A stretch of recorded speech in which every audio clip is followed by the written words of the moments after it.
Hello, everybody. Welcome to today's Doctoral College webinar. Today, we're looking at an issue, a component of the thesis, which is obviously, profoundly important for all of you because it's to do with methodology. So it's to basically talk about what methodology is and how you do it in your doctoral thesis. So um, throughout this today's webinar, we look at things like, say, your research approach and your design, things like sampling, data collection methods, data analysis techniques, ethical considerations, maybe things such as the justification and the limits, maybe the methodological choices that you make, and then just some of the challenges or the changes, that can occur, from your original plan.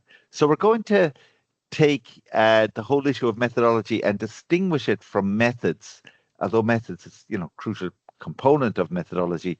But there seems to be a lot of people, even, senior academics, seem to confuse both methodology and methods. One exercise that I would ask you to do after this is to go to the repository, the research repository, and you can go to any university's research repository, but the one that we have here at the University of Limerick is an excellent one. That contains, I think it contains over 2,000 theses, PhD theses, and within those theses, you can see a lot of, within the methodology chapter of those theses, you can see, you can see a lot of the, say, choices that have been made, the methodological choices that have been made. You can see things like, the research approach and the design, how people have, justified their choices by linking it to their research aims. And you can see things like, the approach they've taken, qualitative or quantitative or mixed methods, and a specific, design. So you can see that it's a really good way of seeing what others have done, what other successful PhD candidates or doctoral candidates have succeeded in doing in their methodology chapter.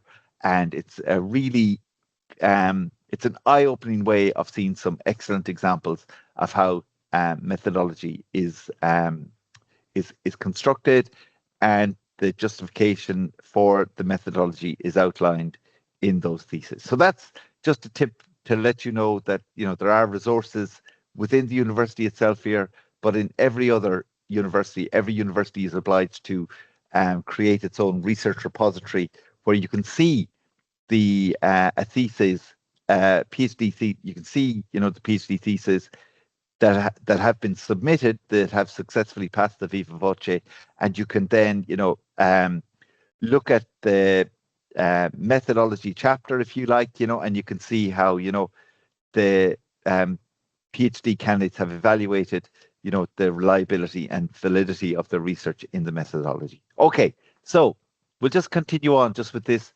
PowerPoint. So just about the learning outcomes. So hopefully by the end of this session, we'll have we'll be able to define what methodology means in doctoral research, just to distinguish between methodology and methods, because, as I say, sometimes there is a bit of confusion between the two, and they are conflated and mixed up together. But there is a difference between both, which I think is important to distinguish them.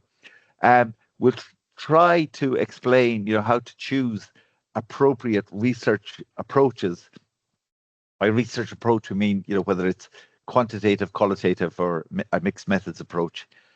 Justify your methodological decisions, how you justify your methodological decisions. And we could say that, every methodological decision, needs to be justified by linking it, say, to your research aims, to the context of your study, and by linking it to your research questions. Okay, how to structure a methodology chapter, and how to demonstrate methodological rigor and credibility. So, I'm not promising you a lot, but as you can see, hopefully by the end of this session, you'll have a good insight into at least, beginning to get a good grasp on some of these topics. Hopefully, and I'm sure many of you have already. So just to go on and talk about, what actually methodology is, so what can we say methodology actually is? It's so think of it, as different from methods. So methodology is like the systematic plan and the justification for your research. So that is why, I think it's so important to distinguish it from methods.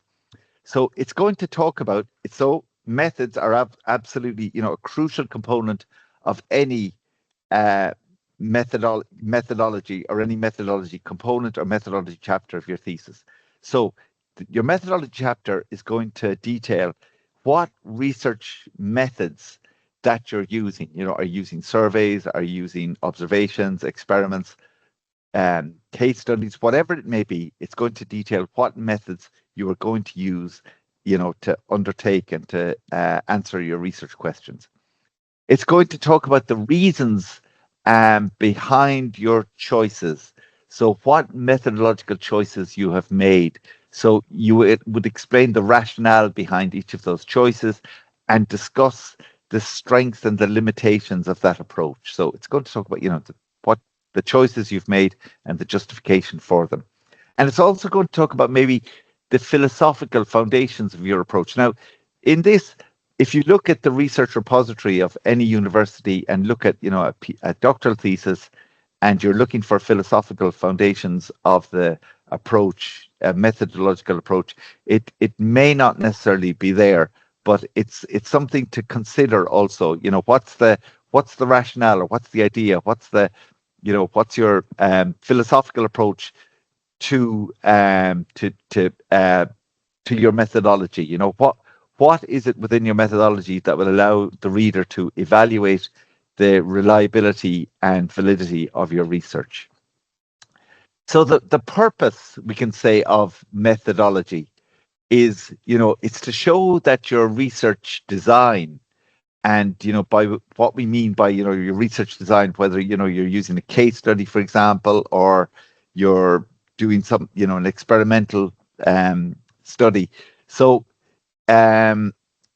the purpose of the methodology is to show that your design is rigorous, it's credible, and what we mean by credible is a credible research design is one that would demonstrate your understanding of research design, and this would contribute to the trustworthiness and the credibility of your findings. So you're saying that you understand basically the whole concept of research design. So it gives a methodology chapter. And in fact, if you look at the research repository, you may struggle to find, say, a methodology chapter in some theses, and some theses may confuse methods and methodology. So you may not even see, like a specific methodology chapter, although, I would imagine that many of you are going to have a specific methodology chapter, or a large component of a chapter which is dedicated to your methodology. But yeah, just to show that it's your research design is credible, it's rigorous, and can be replicated. Now, what we mean by when a study can be replicated, usually what we mean by this is that your study or your chapter, your methodology chapter, it should be detailed enough for another researcher, for an experienced researcher, to replicate your study and to obtain similar results. So that would give your research, more credibility. So in order for your research to be credible, it must be able to be replicated by another researcher, and for that researcher to obtain broadly similar results. It may be the case that they don't get the exact results, but it should be broadly similar results. So so there's a lot of pressure on you with a methodology chapter, to show that your research design is rigorous, it's credible, and it can be replicated by other experienced researchers. As I say, it's a lot of information, and sometimes it may seem, intimidating with the methodology chapter, but it's not. It's not really. It's not that intimidating when you break it down into the various components. So I would say, that methodology is the how and the why of your research approach. So, so your research approach being quantitative, qualitative, or mixed method study, and so how you've done this, how you've undertaken, how you have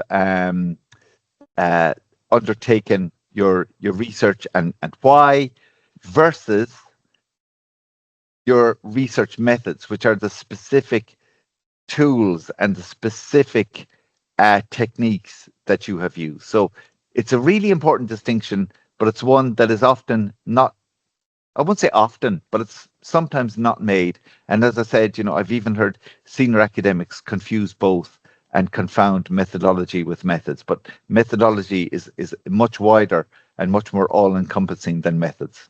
Okay, so why it matters. So I would say that a strong methodology chapter would demonstrate, your command of certain, of research principles. So it would show the examiners, that you have thought, philosophically about your research, about the decisions that you have made. And it would also help just in terms of the reliability and the validity of your research. So it also justifies how your methods are appropriate for the topic. So again, this is a really important consideration for you as a PhD candidate is, how do you justify, it's one thing to choose your methods, but how do you justify that those methods are appropriate for your topic and appropriate for your research questions? And it's often a question you'll be asked, in your viva voce examination, is how did you justify your method, the methods that you chose, and would other methods have given you similar results? So it's also good, to be aware of the limitations and the strengths of your methods, and that there are alternatives, and to be aware, that why you chose particular methods. So your methodology chapter allows you to state, why you have made the correct choice with your methods. It shows also your work was conducted rigorously, so it shows that there's a lot of academic rigor to what you are doing. So I think it really bulks up your thesis and gives it a lot more credibility and rigor. It enables replication by other researchers. So as I said, if somebody came along and wanted to replicate your study, would they reach broadly similar results to what you have? So if not, then, you may need to examine your study again. But your methodology chapter would explain, that your why the study you have taken is reliable, why it's valid, and why it can be replicated by others, and why it's credible. Okay, and I think methodology chapter just strengthens your entire research narrative. I think it really gives a lot of credibility and just a lot of weight to your whole thesis.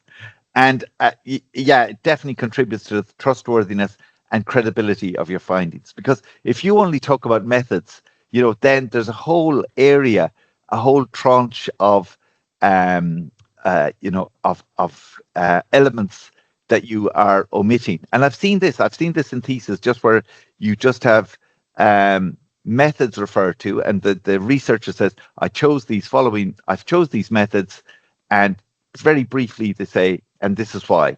And then, but there's no, say, introduction to what the research problem is, what your objectives are, about the, approach you've taken and the justification for that, or how the sampling process was conducted, or, even, there's not much detail about specific tools and techniques used to gather data. So there's a lot, and I've seen this in certain theses, so these elements are missing, and it doesn't really I think when you have a methodology chapter that contains this, and again, so important to talk to your supervisor. Your supervisor must be your supervisory team must be the first point of contact about this. But I just think a methodology chapter gives your research and gives your thesis a lot more credibility and proves, that you are a very rigorous and a very diligent and a very, philosophically minded PhD candidate.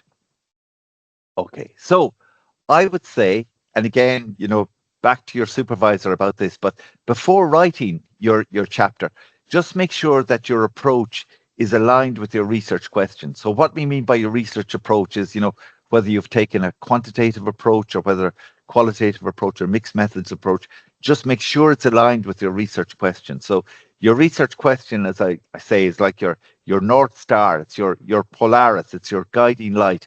That is going to determine, almost everything else within your thesis. So is your approach aligned with your research question?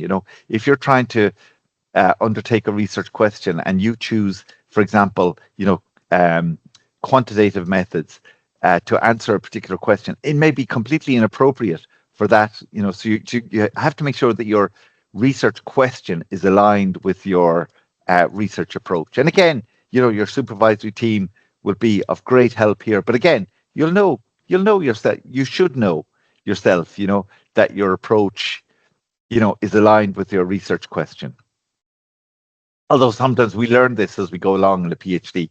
Sometimes you may start off by thinking, okay, I'll just have qualitative methods, but it may be that you realize there are limitations with that, and you may then decide, okay, I'm going to do a mixed method study. So, but yeah, you'll be very, very aware of this. Okay, so I've mentioned them already. There are three main research approaches: quantitative research, qualitative research, and mixed methods research. Very briefly, I'll just take you through each of these. You'll know these very well. Quantitative research obviously is about numerical data and statistical analysis. With quantitative data, what you're doing is you're testing hypotheses, or you're looking at your research question and you're measuring relationships. This could be relationships between variables, and then what you're looking at is large sample sizes for, and I hate this word, but I have to say it because I couldn't find anything else that I could use really. I was looking for a synonym for this, but I just couldn't find one that was appropriate. So I have to say it, and I take a deep breath here before I say it. So large sample size for generalizability. Oh, so what we mean by generalizability is that it's like as if with any if you like what we call like inductive research. So you're observing phenomena, you're observing events, or observing an experiment, or you're observing a situation, and from the observation of that, those events or those experiments, what you were doing is then generalizing from those. So the larger your sample size, the more you can generalize. For example, so today, for example, we have the Irish presidential election, and we've had, a huge number of opinion polls about the two candidates in the field. So if there was a sample, say, of one of the candidates, say, for example, 10 people were asked, 10 people on the university campus were asked, who are they voting for today in the Irish presidential election? I would say, I would gather that, overwhelmingly, if there's a demographic, say, between 18 and 24 who are, forming the sample size, overwhelmingly, I would expect that, would say 8 out of 10 would vote for one candidate, for Catherine Connolly, for example. I'm just speculating. However, that sample size would not be generalizable to the entire population. So we would need a much larger sample size. We would need a lot more demographic variety. We'd need to have a lot more people in the poll for us to make a general prediction, because with a small sample of a particular demographic, we can't really generalize from that. So quantitative research is really good in terms of the way that we can generalize, because we have a large sample size, and it's really good, for example, for helping us to create new theory, but to make predictions about the future as well. And that, the larger the sample size, the wider the demographic, the more trustworthy and credible the findings are. Okay, so obviously, that's a major advantage with quantitative research. Just with qualitative research, obviously it's non-numerical, and it explores meaning and experiences and contexts. And its main advantage is, yes, the sample sizes are smaller, but you get a lot more in-depth um, findings, and you get a lot more context than you would do with quantitative research. So, when you're considering, what's your research question, what approach are you going to take, you have to think, what is best going to answer your research question. And then the third option that you would have as a research approach, obviously, is mixed methods. So it's, combining both qualitative and quantitative approaches. So obviously, you can see the strengths of both approaches there, and it can really be helpful for providing you with like rich, in-depth data, but also like really good data that you can make, that you can generalize from and make a lot of predictions from. But just make sure, as I say, a critical decision is that the choice you make about your research approach is aligned with your research question and your research objectives. So, and again, this is where your supervisor will be of great assistance to you, because they'll be able to guide you through, what it is that you need to do in terms of the approach that you take, and just the alignment, just making sure that approach is aligned with your research question or research questions, and aligned also with your research objectives. Okay, so okay, I'll skip on this because that's just an example. We can come back to that later. I just want to show you, yes, that typically, this might be the construction of a of a thesis, and what we tend to have with that is we tend to have a situation whereby we have the introduction, the literature review, and methodology tends to be the third chapter. Now, this is just a guide. Not everybody will be able to conform to this, and certainly not every thesis published conforms to this particular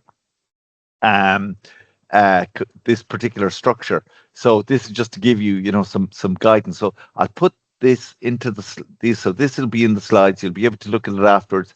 But it's just, it shows you, if you like, just how you can see how long and how detailed the various components of that are. So within a methodology chapter, there are, so many different elements to that. So you have the introduction, you have the research design, you've sampling and the participants. You're talking about methods. So again, methods is a really important part of your methodology, but just to make sure that you're aware of the difference between methodology and methods. And then, you're talking about your data, data analysis, ethical considerations, and limits of your of your study. So there's a lot of components, of various components to the methodology chapter. You don't necessarily have to abide by this, but it's just to give you some guidance of how, a thesis overall is structured, and it just might be worth, considering. But certainly, again, just make sure that you discuss, any changes to your thesis with your supervisor and your supervisory team. Okay, so just with regard to, making choices, so if you're thinking, what approach can I use? So again, I would say start off with your research questions and think, or research question. So think of what it is, what is it that you're trying to do? What is it that you're trying to learn? Then you have to consider, okay, what type of data, what kind of data do I need to answer this question? or what's feasible data to collect. Will um, will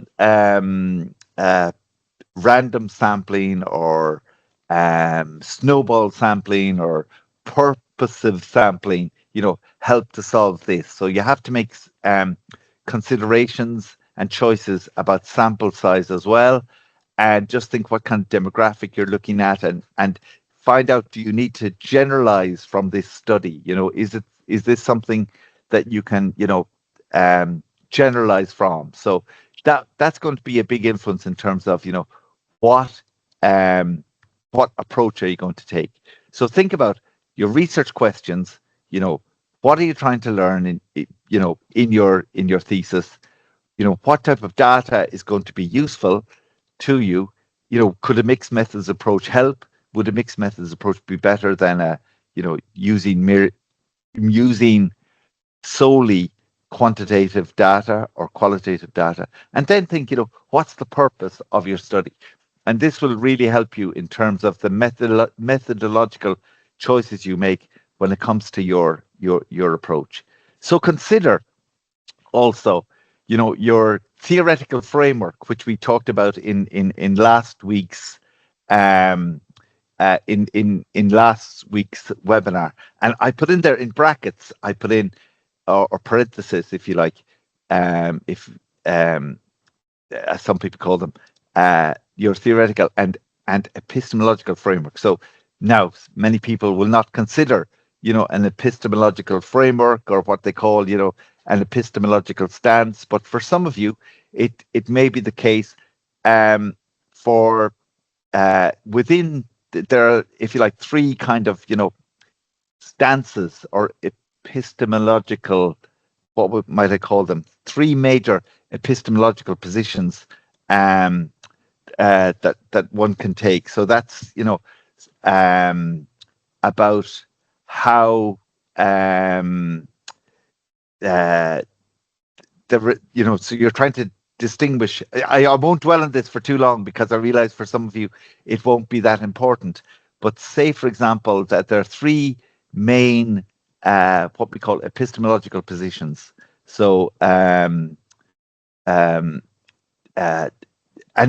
when you're looking at epistemology, it's like looking at how you create knowledge, or how knowledge is created by selecting and justifying what might call an epistemological stance. So again, I won't dwell too long on this, but there are three major epistemological positions, because I realize for some of you this won't make any sense, but don't worry about that. But there are three main positions, which I think are objectivism, subjectivism, and constructionism. So they're choices. We can talk about that in the discussion later. But just for now, I'll move on because I realize for many people, you won't be talking about an epistemological stance or an epistemological shift. You may not be talking about, what's your ontological position or your epistemological position. So I'll move on, because just with time pressures and considerations, because we could spend a lot of time talking about, your ontological perspective and your epistemological perspective.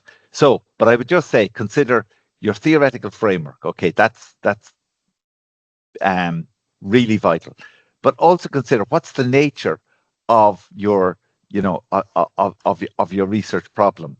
So, and your research problem you'd have stated at the, at the very outset of your thesis. Consider also what literature is in the field, and again, you would have done this, or you'd be doing this throughout in your literature review.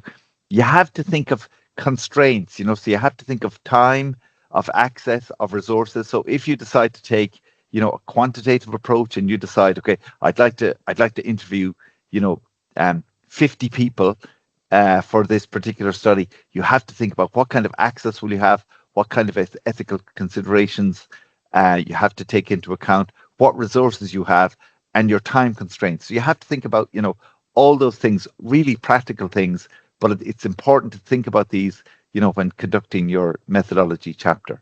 So just remember, I would say always, the question, by that I mean the research question, should come first, and then the methodology. So I would say, if I were a supervisor of any of you, I would say the research question, don't start with the methodology chapter.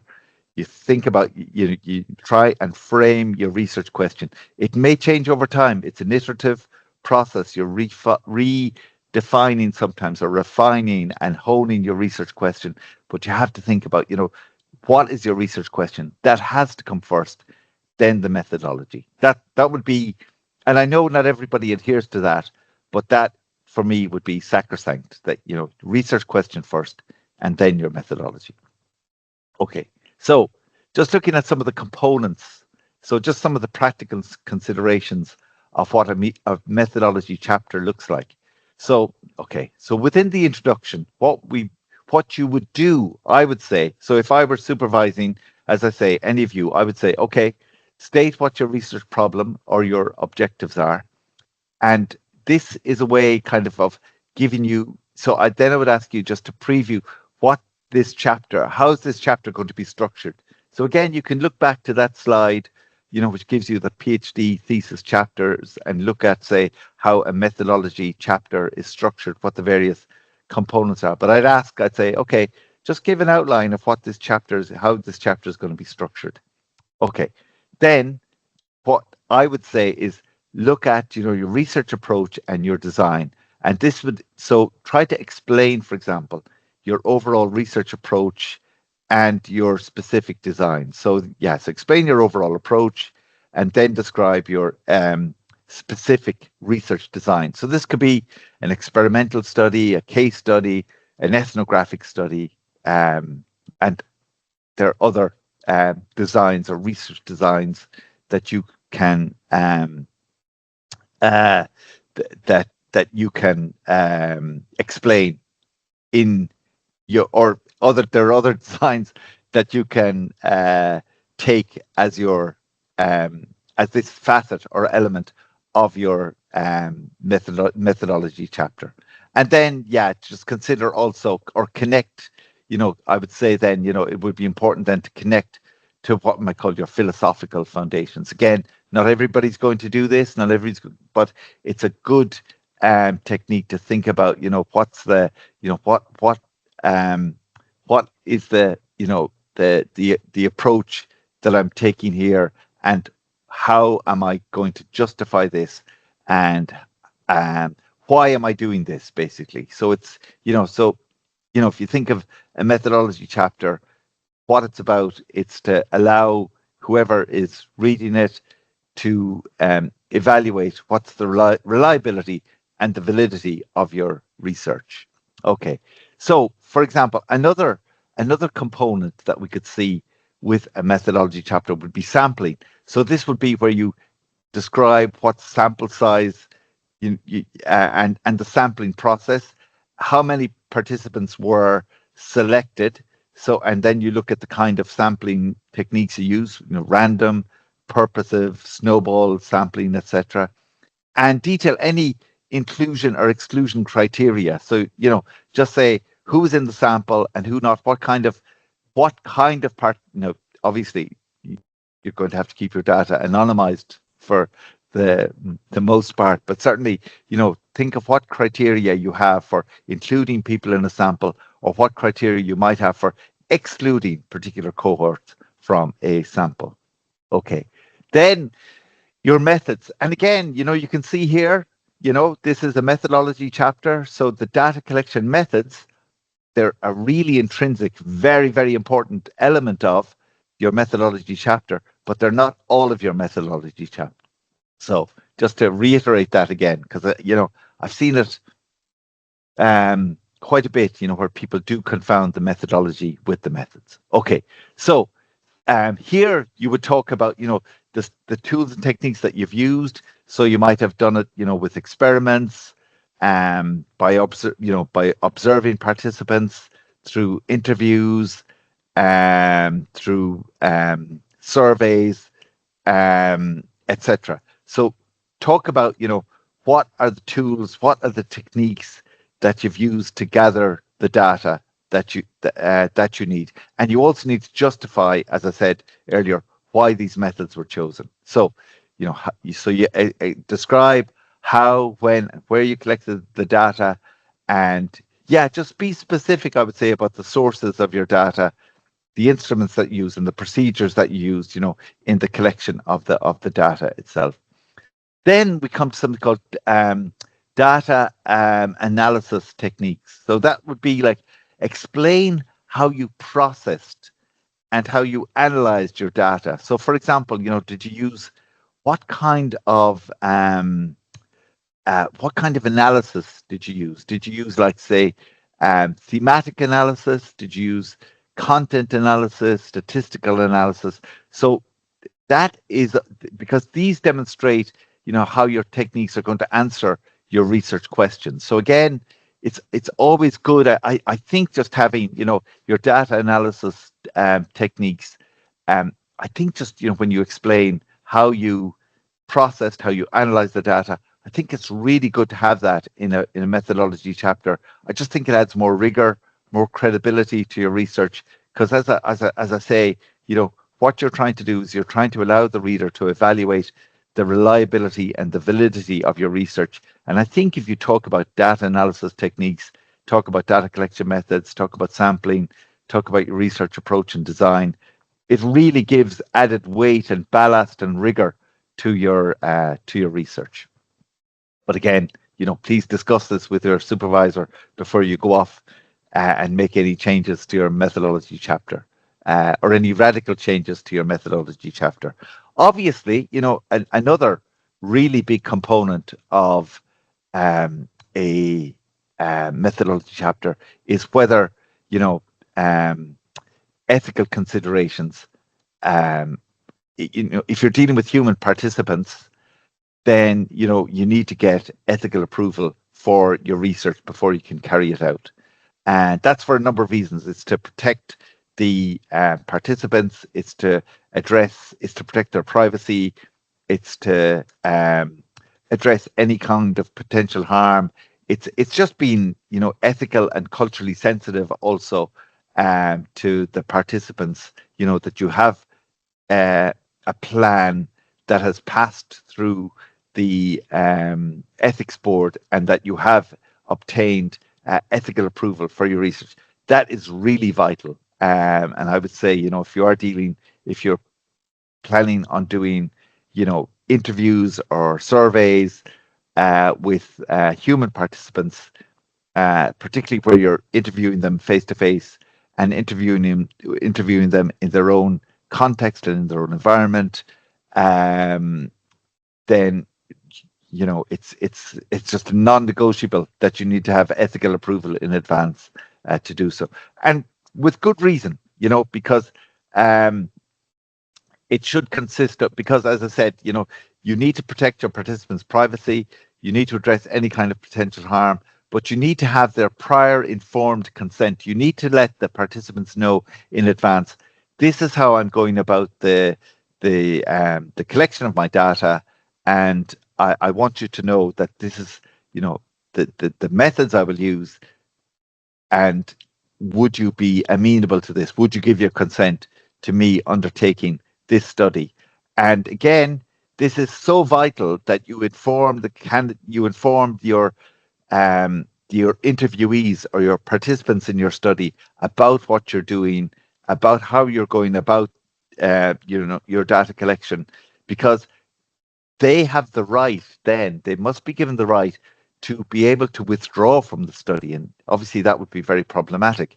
But the more information you give them beforehand, the more information is written down in advance, and you have gained ethical approval, the better your chances of your participants not withdrawing their consent to participate in the study. Because you want to avoid a disaster whereby you interview people and then they get cold feet, or they realize, oh my God, I shouldn't have given my consent to be interviewed for that, or I don't want to be I don't want my data used, and they withdraw as a participant in the study. That could be calamitous for your research. So that's why it's so important in advance that you give as much information as possible, you protect their privacy and just make sure you address, any kind of potential harm, because you could be dealing with vulnerable vulnerable communities, or vulnerable adults and children, and you have to ensure that their privacy is protected at all times. So obviously, make sure you talk about, the processes involved with securing ethical approval for your research.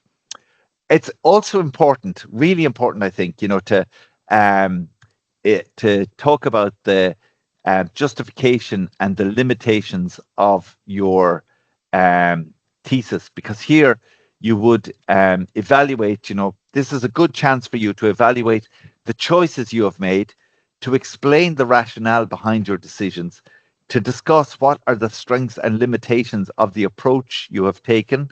So if you decide to take, for example, quantitative approach, you need to be able to discuss, these are the strengths of the approach, these are the limitations, because you need to show the examiners that you're aware of the limitations also.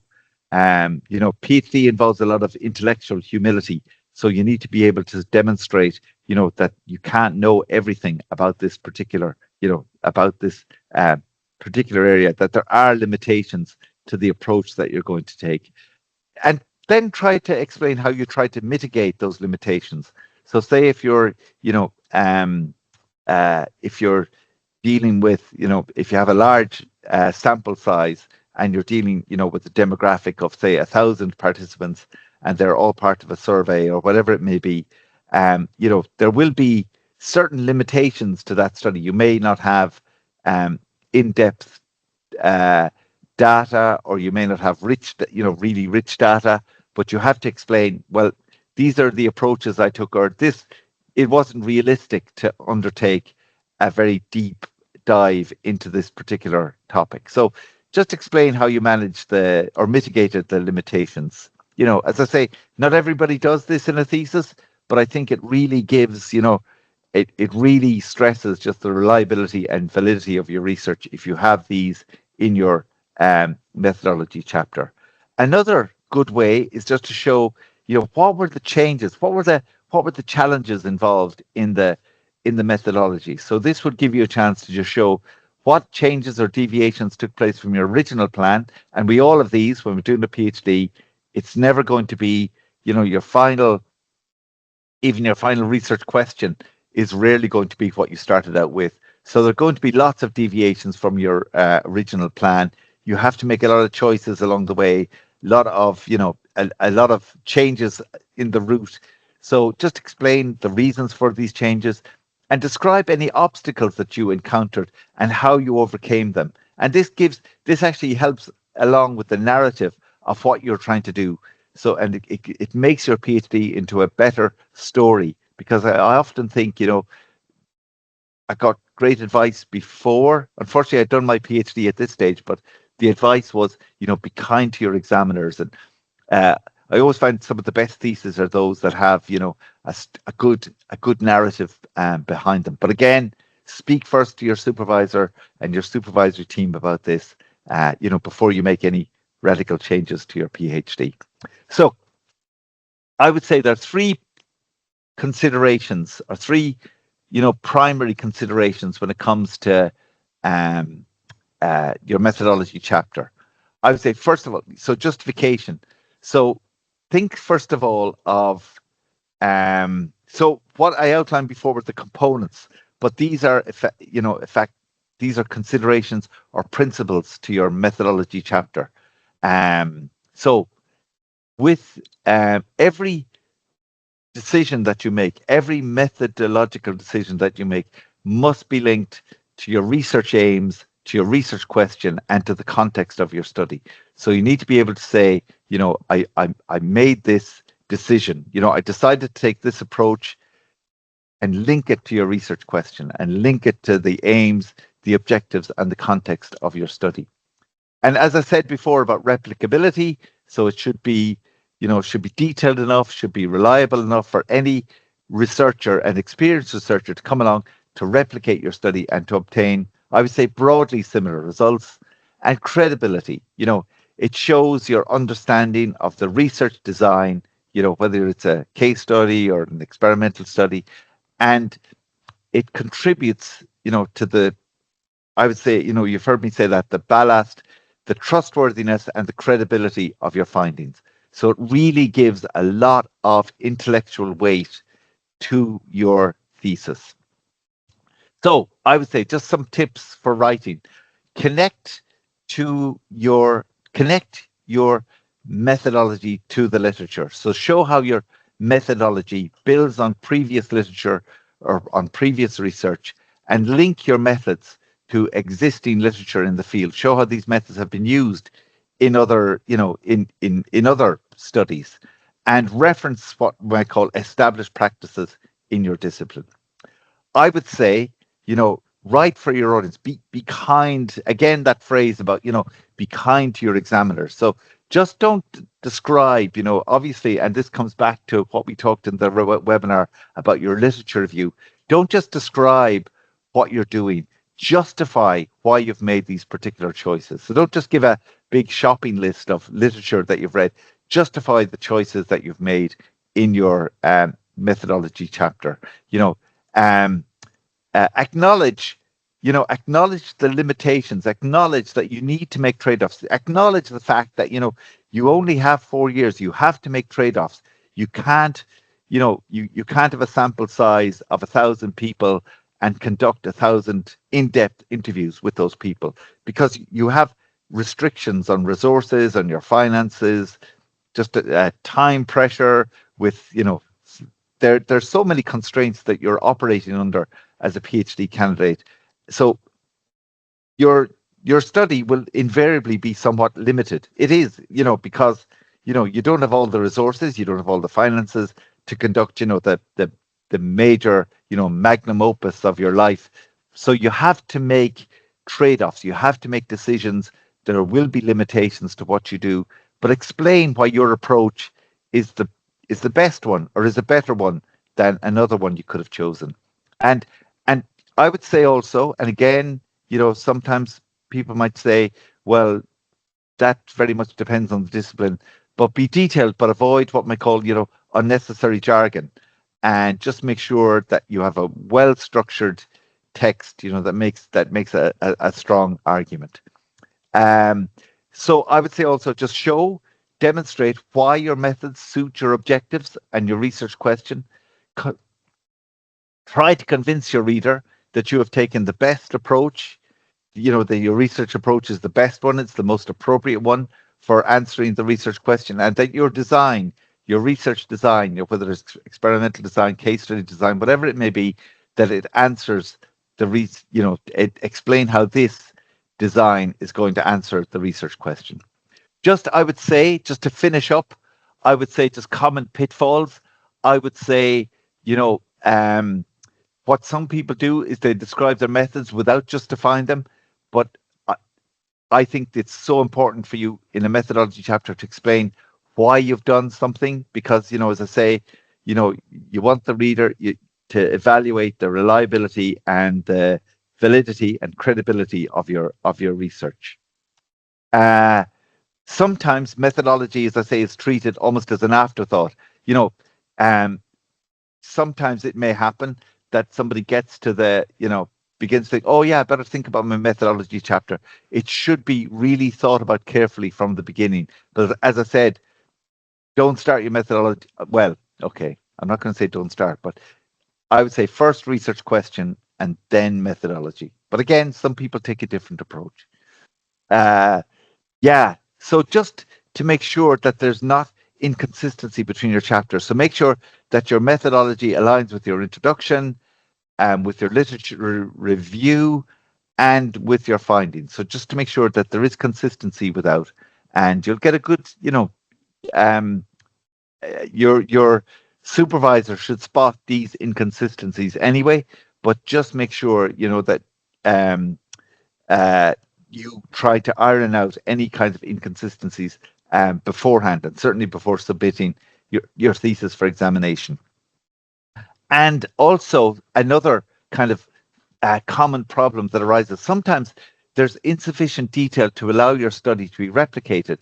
So what you should do in the methodology chapter, thankfully this, I'm sure you won't make this mistake, is just to provide enough information so that others, so experience, because as I say, one of the tests in your methodology chapter is, is it, are the studies, detailed enough for another experienced researcher to replicate your study and to come to broadly similar findings, or broadly similar results. So provide enough information so that others can replicate your study.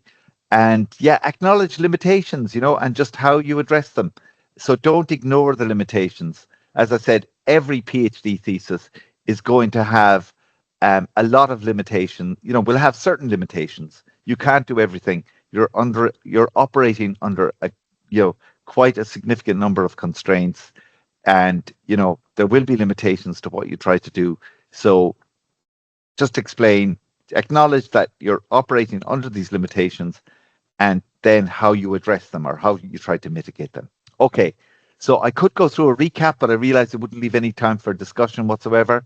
So yeah, they're basically the last slides. When you get the slides from this, you'll see that there's a couple of other extra slides, which are just basically about, we're just recapping what we've done already.